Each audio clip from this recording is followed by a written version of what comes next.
हे बघा, आम्ही विद्यार्थ्यांच्या मागण्या घेऊन आलेलो आहोत की इथं विद्यार्थ्यांना पोलीस भरती करणारे, सैन्य भरती करणारे विद्यार्थ्यांना धावण्यासाठी कोणतेही ग्राउंड उपलब्ध नाही आणि पोलीस ग्राउंडला पोलीस आम्हाला पळू देत नाही आणि रोडावरतीही पळू देत नाही।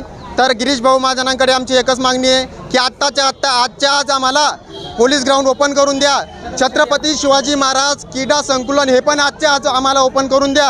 ही गिरीश भाऊंना आमची कळकळीची विनंती आहे। ही विनंती भाऊंनी आमची स्वीकारावी। आम्ही सगळे जळगावचे स्पर्धा परीक्षा करणारे विद्यार्थी आहोत आणि पोलीस भरती, सैन्य भरती करणारे सगळे विद्यार्थी आज आम्ही इथं मोर्चा घेऊन आलेलो आहोत। तर आमची मागणी सरकारने, मायबाप सरकार, आमची मागणी तुम्ही मान्य करा आणि आमच्या गोरगरिबांच्या मुलांना न्याय द्या। आम्हाला विद्यार्थ्यांना धावण्यासाठी, स्पर्धा परीक्षेची, पोलीस भरतीची तयारी करण्यासाठी त्यांना धावण्यासाठी ग्राउंड उपलब्ध करून द्या। हीच मागणी आमची मायबाप सरकारला आहे। मी देविदास पाटील, मी अशी मागणी तुम्हाला करतो, मायबाप सरकार, आमची मागणी तुम्ही मनाशी घ्या, आमच्याकडे दुर्लक्ष करू नका। गिरीश भाऊ, आम्ही तुमचे खूप खूप आभार मानू जर तुम्ही आमची मागणी केली तर। आमची मागणी पूर्ण व्हायलाच पाहिजे। छत्रपती शिवाजी महाराज क्रीडा संकुलन आमच्या हक्काचे।